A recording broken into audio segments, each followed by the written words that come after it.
कि यार question paper किसी से डिस्कस मत करना। आपका एग्जाम हो जाए तो क्वेश्चन पेपर उठा के फेंक दो यार, ऐसे क्यों करते हो? वी आर स्टूडेंट, अगर हम क्वेश्चन पेपर फाड़ के फेंकें तो कैसा रहेगा?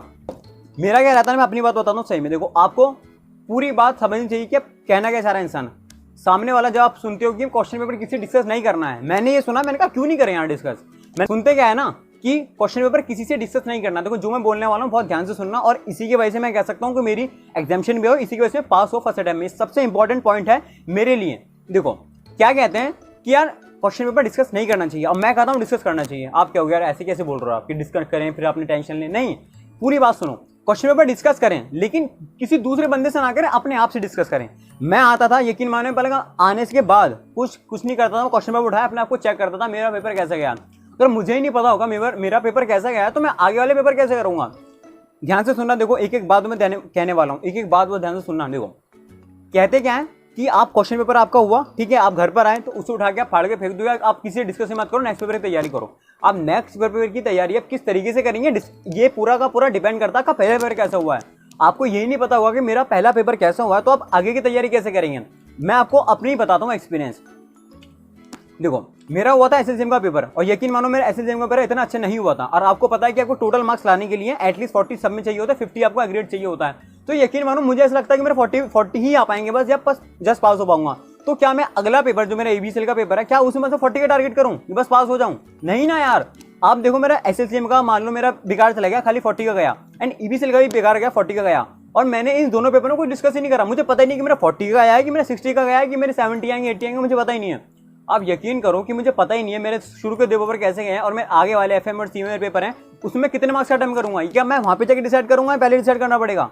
तो ये चीज आपको समझनी चाहिए। देखो मैं आपको क्या बता रहा हूँ, एसएससीएम का मेरा पेपर हुआ, ईबीसीएल का मेरा पेपर हुआ, मुझे पता था मेरे इतने अच्छे नहीं गए। सपोज दैट कि मेरा एफएम का भी अच्छा नहीं गया, तो यकीन मानो मेरे 40 तीनों में आ रहे हैं, मतलब मेरे 120 आएंगे तीनों मिला के। तो मुझे 4 सब्जेक्ट में अगर मैं 60 भी ले आया तो मेरे कितने बनेंगे टोटल? 180। तो इससे क्या पास हो पाऊंगा मैं? नहीं ना यार। तो इस वजह से मैं कहता हूँ आपको हर सब्जेक्ट का क्वेश्चन पेपर होने के बाद किसी से डिस्कस मत करो, अपने आप से डिस्कस करो कि मेरा पेपर कैसा गया है।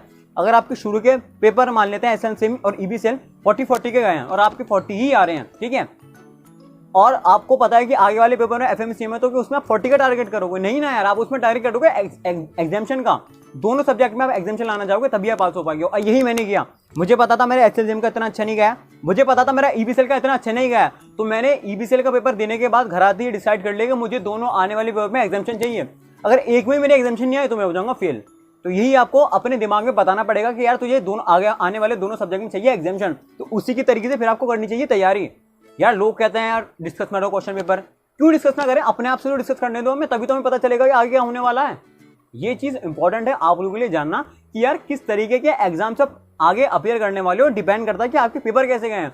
आपको पता ही नहीं होगा आपके पेपर कैसे गए हैं, तो आपको क्या लगेगा मेरा एसएससीएम का अच्छा हो गया, ईबीसीएल का अच्छा हो गया, एफएमसीएम का अच्छे दो कि हाँ 40 ले आऊंगा, 40 सब में पास। ऐसे नहीं होता। आपको एग्जामिशन लानी पड़ेगी किसी एक सब्जेक्ट में, किसी 2 सब्जेक्ट में, तभी आप पास हो पाएंगे एग्रीगेट लाने के लिए। यकीन माने मेरा ईबीसीएल और एसएससीएम मुझे पता था मेरा इतना अच्छा नहीं गया है, मुझे पता था कि मेरा एग्जाम शायद इसमें नहीं आ पाए, लेकिन एफएम और सीएम में मैं इतना श्योर था मुझे एग्जामिशन लाना है, और मैं लाके आपको पता है मेरा एग्जामिशन आया, एफएम में भी, सीएम में भी और एसएससीएम में भी अच्छे खासे मार्क्स आए 78। तो यार किस तरीके से मैंने तैयारी करी, यही तरीका इंपॉर्टेंट है कि आप क्या करते हैं आगे, ठीक है। तो यार यही चीज आप समझें कि एक दिन स्ट्रेटेजी बनाने से पहले आप आने के बाद क्वेश्चन पेपर देख लें मेरा पेपर कैसे गया है, आधा घंटा उस क्वेश्चन पेपर को दें, ताकि आप आगे आने वाले पेपर जो आपका ईबीसीएल या एफएमसीएम है या फिर आपका टैक्स वगैरह जो कुछ भी है, आपको वो पेपर कैसे अटेम्प्ट करना है। आप यकीन माने आपका एफएमसीएम का पेपर आपके 40 मार्क्स अटेम्प्ट करके जाएंगे या 60 मार्क्स अटेम्प्ट करके जाएंगे। मैंने भाई यकीन माने 88 मार्क्स अटेम्प्ट किया था सीएमए में और करीब 85 का ही अटेम्प्ट किया था एफएम में। तो मैंने क्यों करा? अगर मैं 70 का अटेम्प्ट करता, 60 का अटेम्प्ट करता, क्या मेरे एग्जामिशन आ पाती? नहीं, क्योंकि मुझे पता था यार मेरे पिछले दोनों पेपर अच्छे नहीं गए हैं, उस वजह से मुझे ज्यादा अटेम्प्ट करना है ज्यादा। तो गाइस मुझे पता था कि मेरे पेपर अच्छे नहीं गए हैं दोनों, तो मुझे आने वाले पेपर बहुत अच्छे से करने हैं, एग्जामिशन लानी है। एग्जामिशन लाने के लिए ज्यादा मार्क्स का अटेम्प्ट करना पड़ेगा। ज्यादा मार्क्स का अटेम्प्ट नहीं करेंगे, आप 60 का अटेम्प्ट कर रहे हैं तो कितने आ जाएंगे? 50, तो एग्रीगेट नहीं बन पाएगा। तो ये चीज आप लोगों को इंपॉर्टेंट है कि आप यार डिस्कस करो, लेकिन डिस्कस किससे करना है? किसी और से मत करो, अपने आप से डिस्कस करो, अपने को बताओ। देखो आपको पता ही होता है कैसे एग्जाम गया है, तो आप अब एक बार क्वेश्चन पेपर आने के बाद देख लो ना यार कि मेरे पेपर कैसे गया है, मेरे कितने मार्क्स आ रहे हैं। अप्रोक्स तो लगा ही सकते हो ना, आपको इतना तो पता चल जाता है कि आप पास हो रहे हैं, 40 आ रहे हैं, एग्जामिशन आ रही है, तो इतना तो पता चल ही जाता है यार, है ना। तो ये चीज आप लोगों के लिए जाना बहुत इंपॉर्टेंट है। कि आप किस तरीके से नेक्स्ट पेपर देने वाले हैं, टोटली डिपेंड आपका पेपर कैसा गया है। और ये चीज़ मैंने अपने आप में अप्लाई करी मॉड्यूल 2 में भी, मॉड्यूल 1 में भी। मैंने आपको बताया था कि मेरा मॉड्यूल 1 में हुआ था टैक्स का ही मैंने ऐसे ही करा था, क्योंकि मुझे पता था मेरी खाली एसबीसी में एग्जामेशन आ सकती है, मुझे पता था सीलो में नहीं आ रही है एग्जामेशन, मेरी जीआईजी में भी नहीं आ पा रही है, जस्ट पास हूँ। तो मुझे एसबीसी और मुझे टैक्स में कम से कम एग्जामेशन लानी थी, तो एसबीसी बहुत अच्छे से करके गया था ताकि मुझे एग्जामेशन ला पाऊँ। फर्स्ट 2 पेपर में इतने अच्छे नहीं गए थे, यहाँ मुझे पास होने तक का पूरा श्योर नहीं था, इसलिए मैंने एसबीसी एंड देन टैक्स को टारगेट करा।